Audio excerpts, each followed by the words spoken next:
And we welcome you back to the THUNDERCAST. We have Isaac Erzar from BCTV. He is a former producer. He just graduated from Brownsburg High School. How are you doing on this fine evening? I'm doing good. Thank you for having me on the show again, and let's get the ball rolling. Yeah. Well, you were a producer, and something cool about that. So I might have mentioned it too, but I was also somewhat of a producer too. Like when I was at Plainfield Broadcasting in Plainfield Broadcasting, and but not only do you have that experience as producer, like you also have experience running the scoreboard at the football stadium at Brownsburg. Yep. So walk us through that experience, like on how you guys do it. Okay, so this is brand new to the entire high school, actually. So we just got it like last year. So how it kind of works is our broadcast crew, it's the entire run. We use that broadcast on a separate laptop. And if there's a replay that we want to play on the video board, we have this entire board just for that. So we can set that up. And then if we have like when there's a third down, we have the announcer says, and it's third down or something, we have Mm-hmm. a laptop just dedicated for graphics, get the fans hype, all that jazz. Yeah. So, so how long did it take you guys like to make the graphics? So normally the students kind of we somewhat make the graphics, but normally the teachers. So Adam Good used to work with Brownsburg. Now he's up at Fisher's High School. Now we got Robbie Donahoe the third. He's both of those are excellent teachers. So they kind of help make the graphics, but they also rely heavily on the students. But I feel like those some of those graphics are pre-bought. I'm pretty sure. I'm not. Don't quote me on that, but Yeah, I get it. Yeah, I get it. But yeah, but yeah. So, okay, with the scoreboard. So do you guys just click? Like, so do you guys just click one button and it just goes up there, or is it delayed? so luckily so we had have some delays the first year using it, but we kind of found it the in and out of the system going into it. But so still a couple more years there are going to be some problems, but Yeah. give it like 5 or 4 years, then those problems should be fixed. And yeah, it's just a click of the button and it should be going up. Oh yeah, that's good. Yeah. So, okay. So where do you guys set up at for the scoreboard stuff?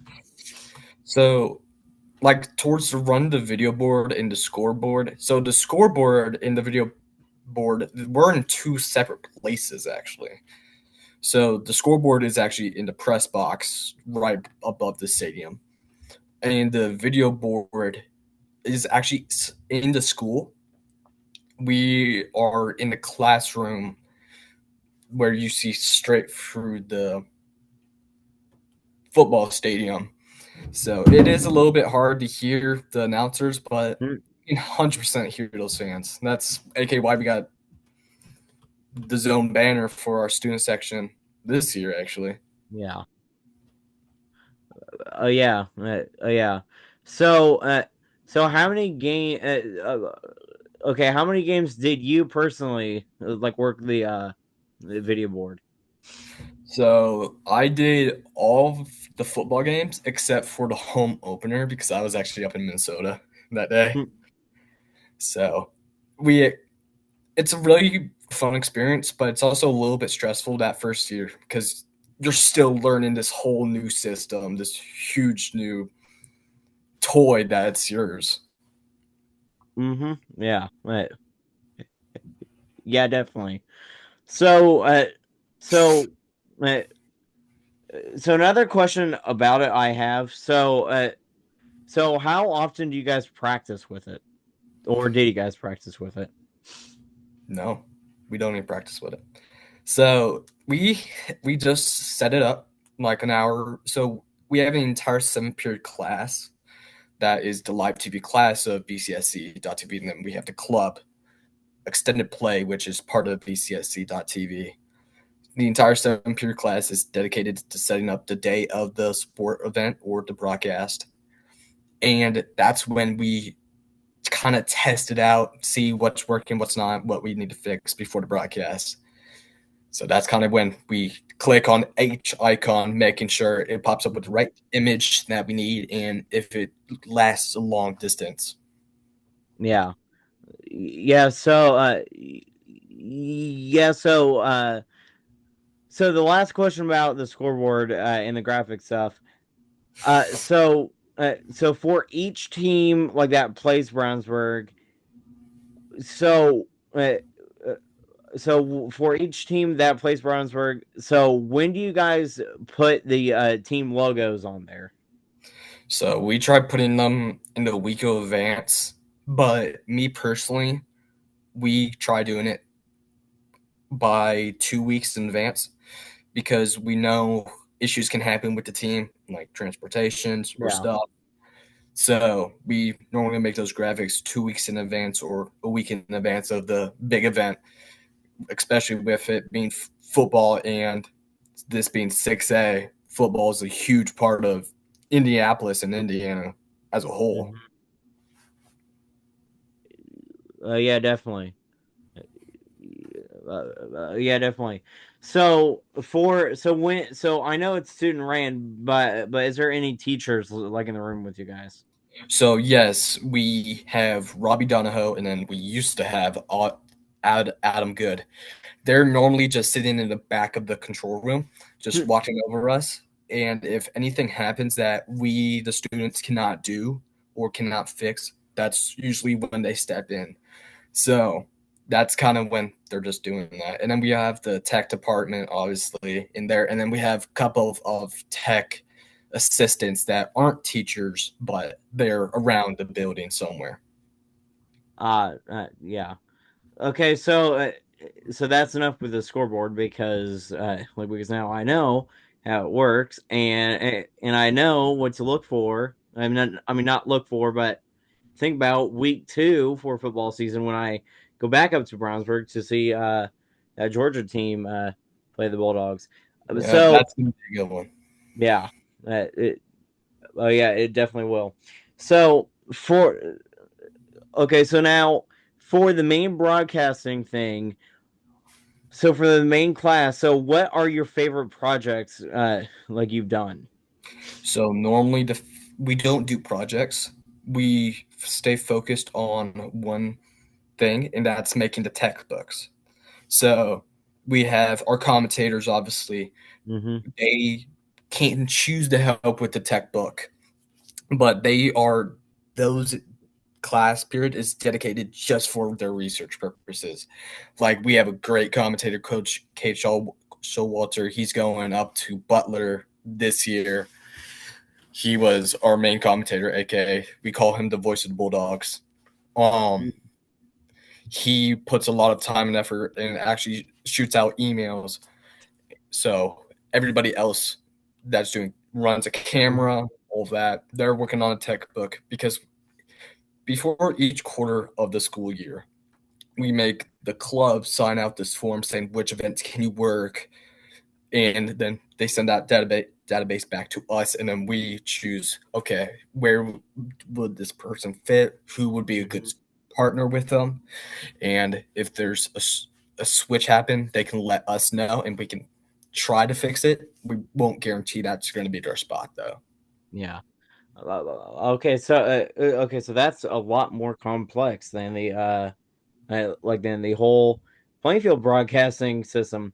So for the so I think for the past no, not 3 years, but for the last 4 years, Plainfield High School broadcasting has had Haley Jordan like as our broadcasting teacher. Like Haley Jordan, like it was Miss Indiana, like in I think 2017. No, no, that's when she graduated high school. But she was Miss Indiana. Like I forgot what year, but she was Miss Indiana. But but she ta- but but she left Plainfield High School to do full time play by play. But yeah, and I'm also giving her a huge shout out because I know that she's probably gonna be watching this episode. But but uh, but the whole broadcasting rundown thing for us is, so what she would do is like that is that at the beginning of each sports season, so she would pull up a Google sheet, like, and put all the games like that they're broadcasting, like, and they would put a play-by-play announcer, camera one, camera two, and then the producer guy on the computer. But like that's so what we do. So yeah, so I mean, yes, I was also producer like for the main video stuff. I actually got to do play by play like for a few games too. So too. So I was the lead commentator for Plainfield Broadcasting like for a couple games when I was in high school. But but the whole thing with the tech books and stuff, like in all the rundowns and stuff for the games, uh, like the cheat sheet that you like that the announcers have, they don't have a class period like to work on that. Like they have to work on that on their own time.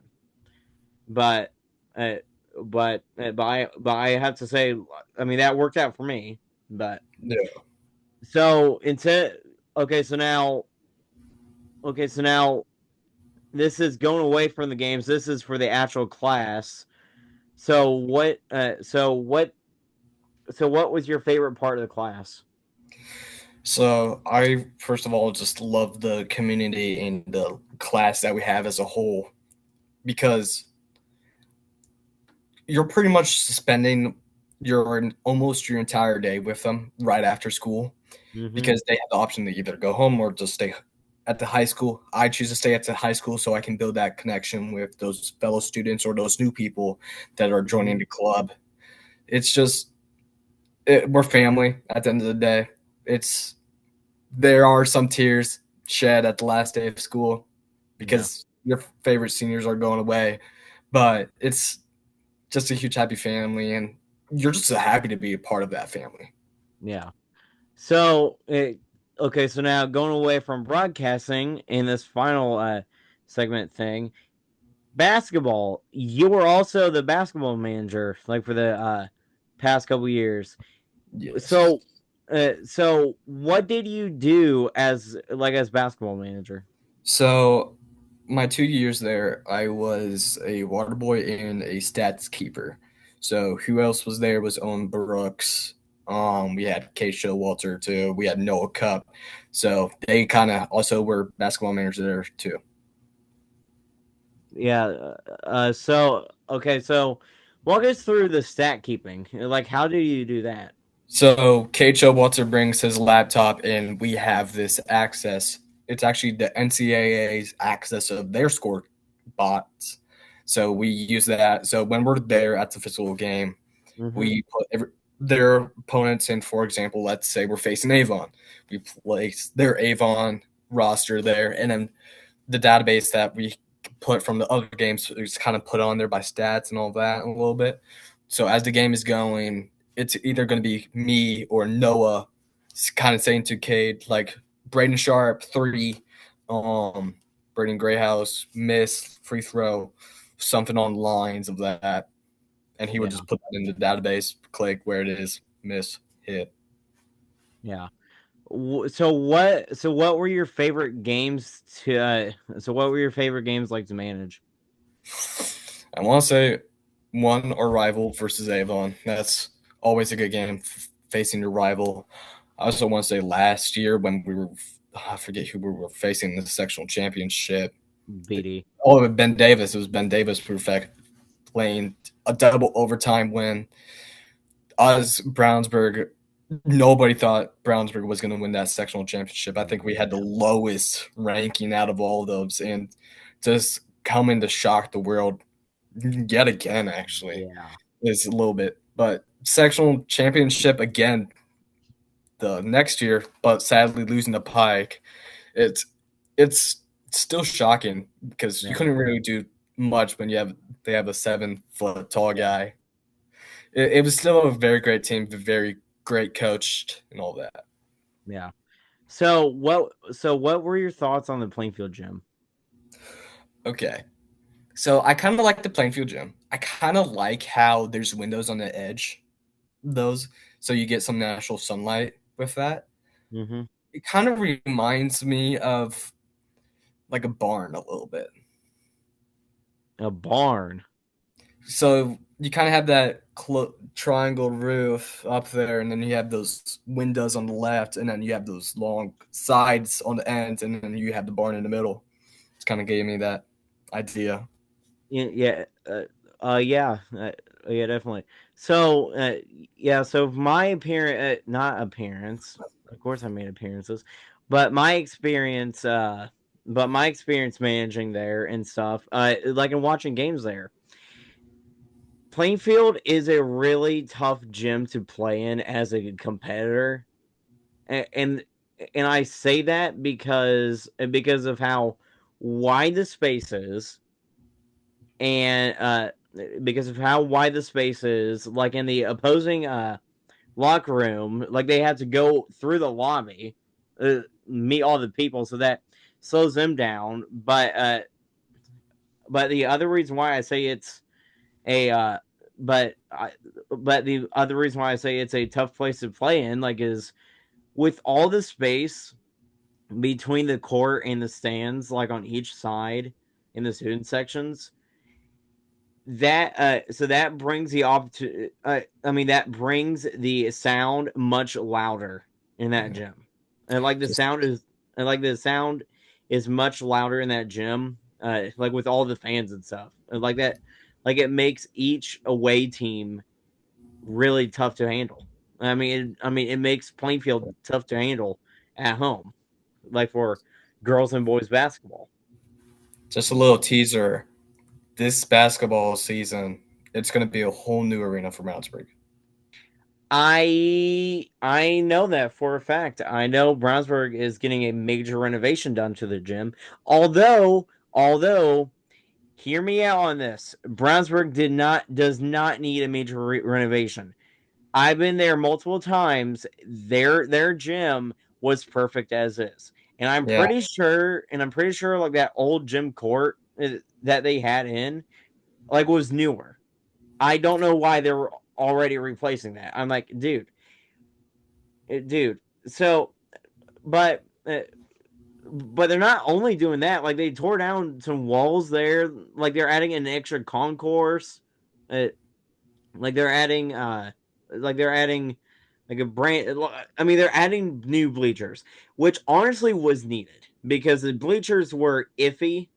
But having new bleachers there with the new concourse and stuff, plus for the first time since pre-COVID, Brownsburg's hosting Section 11, like in basketball. Unless that all changes, which if it changes, then I'm going to be mad because I need Brownsburg to host. Because uh, because Brownsburg has not hosted boys Section 11 since we kind pre-COVID. of hosted something like that. We hosted the Chipotle National 3 years ago, I think.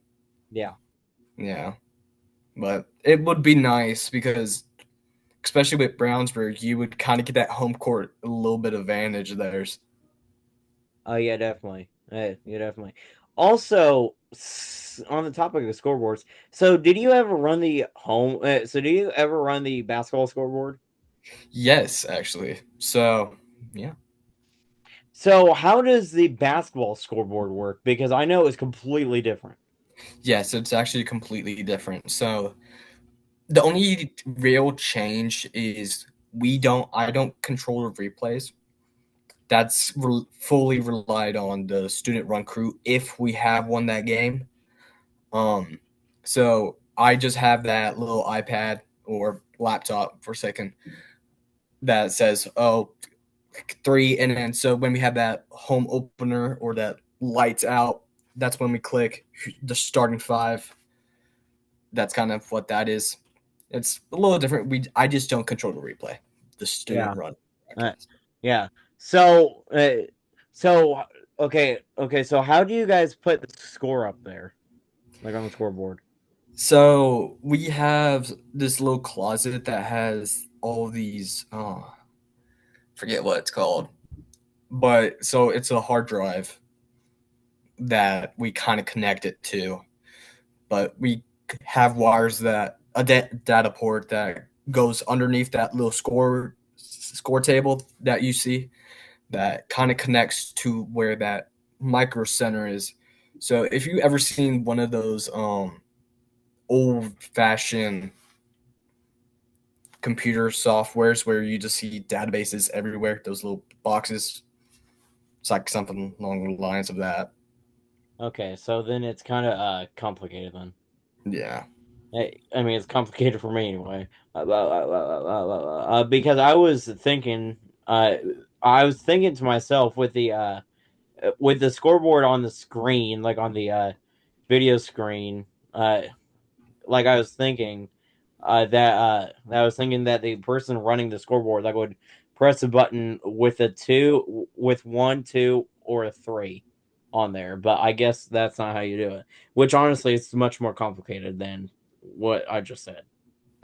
Yeah. It's just a click of the button, but connecting it can just be a little Yeah, complicated. yeah, yeah. No. Okay, so okay, along with the new like renovations, so what else? What else is going in like in the gym? I fully don't know yet because I kind of just graduated, so they don't tell the Yeah, seniors a lot that gotcha. just graduated. They Yeah, tell the people that are going to be up there and actually physically there. yeah. Uh, yeah, definitely. Now I do have to now I'm also wondering like what they're going to be doing with the other scoreboards like that were on the wall. Like if they're going to replace those, like or they just took them down and they're just putting them back up. So So those were just being tested for a couple games. We don't know if we're fully going to use those, but those were just test subjects for right now. yeah, yeah, yeah. Okay. Now I am a huge fan I am a huge fan like of video boards and stuff because video boards and jumbotrons because I think a lot of schools need them. Like, for example, like I know Martinsville just got two brand new video boards and they look really nice. I know Avon just got their Tinytron. I'm calling it like a Tinytron because it's small, It is kind of small. but and it's a triangle. Oh, why? And it's a triangle. But Avon has that Tinytron, tiny slash jumbotron. But if there was a school that really needed new scoreboards, and I'm not talking about a jumbotron or video boards, it's Plainfield because I don't I don't know if it was during the Pike game or the Ben Davis Brownsburg game sectionals, but during after one of the timeouts, one of our scoreboards continued the buzzer and then it turned off. And then it turned it I heard like about that. yeah, but I'm pretty but that's happened multiple times all over the past few years, and it's gotten to the point where they have to turn off the whole scoreboard system and then turn it back on. Yeah. Like like Plainfield desperately needs new scoreboards, but Plainfield does not spend their money on that. Uh, uh, like they should, like they really should spend their money on new scoreboards, actually like for actually all the sports, football. Uh, uh, Actually, no. Football does not need a new scoreboard because that scoreboard is newer. Baseball needs a newer it like needs a newer scoreboard because well, so I've had experiences with that scoreboard, not working it, but looking at it. Now you can see on my but you can see on my side, like I have the Pioneers logo. Yeah. Because for baseball, like I'm a Pioneer, but Yeah. I was in the Mooresville dugout and I could barely see like the scoreboard, like the Plainfield scoreboard, because because the Plainfield scoreboard like is directly in center field, and the other problem with that is if the lights on the scoreboard are too bright and it's a night game and it's dark out, it is very hard to see because it's in directly in the batter's eye. Mm. Like, it, like they either need to move it or just get a whole brand new scoreboard and put it somewhere else. That's what Plainfield does. And I also think the IHSA needs to make a rule that that the IHSA will pay for it, but every school needs a video board for baseball. Really? And the reason why I say that, uh, the reason why, and every school needs a replay system. No. Okay, not every school needs a video board, but every school needs a replay system. They need a replay system like for baseball because it's getting to the point where there are games that are being decided by so many missed calls that should be overturned, but they can't challenge it because it's high school baseball. But they really need a but they really need to have a replay A system. challenge system. Yes, yes, yes, a challenge system definitely. Before we get off of here, I ask everyone this that is involved with sports: what is your favorite gym that you've managed in? That I managed in? That is not Brownsburg. Oof. I don't really know. There's a couple.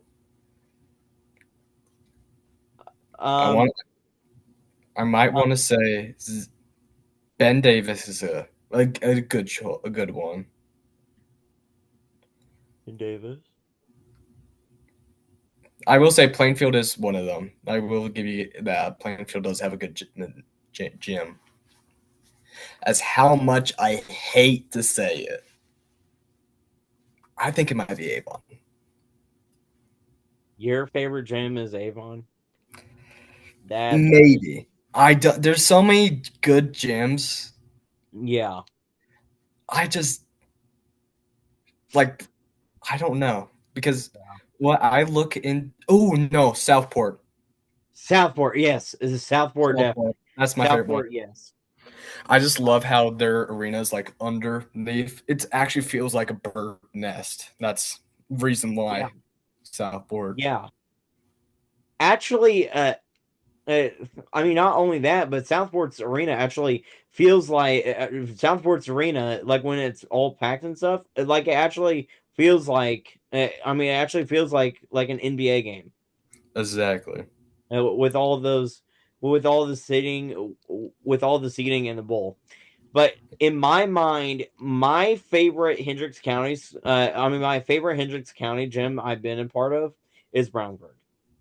Brownsburg is it has Brownsburg for sure has the best Hendricks County gym, and then it's gonna be followed by Cascade, Brownsburg, Cascade, Plainfield, Avon, uh, Tri West, and Danville. I do not like Danville's gym.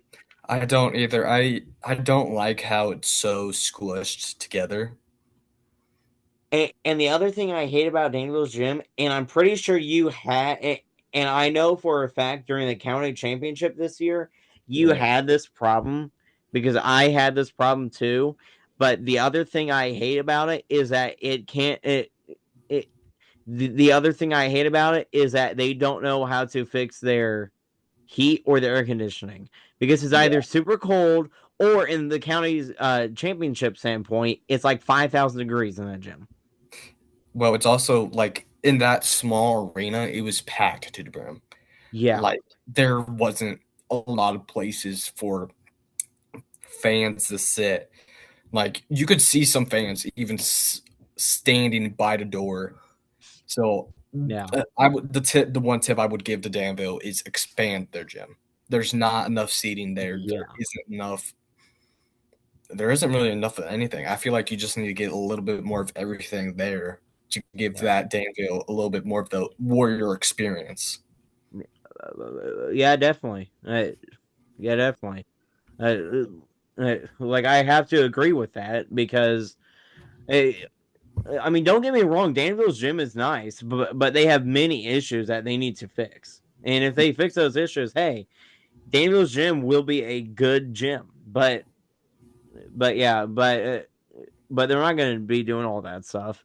And now the topic of the heat in that gym, like I did talk to one of their basketball players, and their second game versus Cascade, uh, versus well, I mean, I talked to him about it, but I also heard on the broadcast of the second game versus Cascade that there was so much sweat on the floor because of how much because of how hot it was in that gym. Yes. Like like there was a lot of slipping. Like they had to wipe down the floor so many times. But yeah. Well, Isaac, thank you for joining the Thundercast, and yeah, once again, thanks for joining. And for all of you who are listening and watching, next week we have 2 episodes of the Thundercast. Next Monday we have the Evansville North baseball coach Jake Jones, and not Jake Jones, Jeremy Jones, and we have next Wednesday with a brand new Zionsville Eagles boys basketball head coach Andy Weaver joining us. That makes me sad saying that because remember, he is a former Quaker. He was Plainfield's head coach, and now he is a Eagle. But yeah, well, thanks for watching and listening to this week's episode of the Thundercast.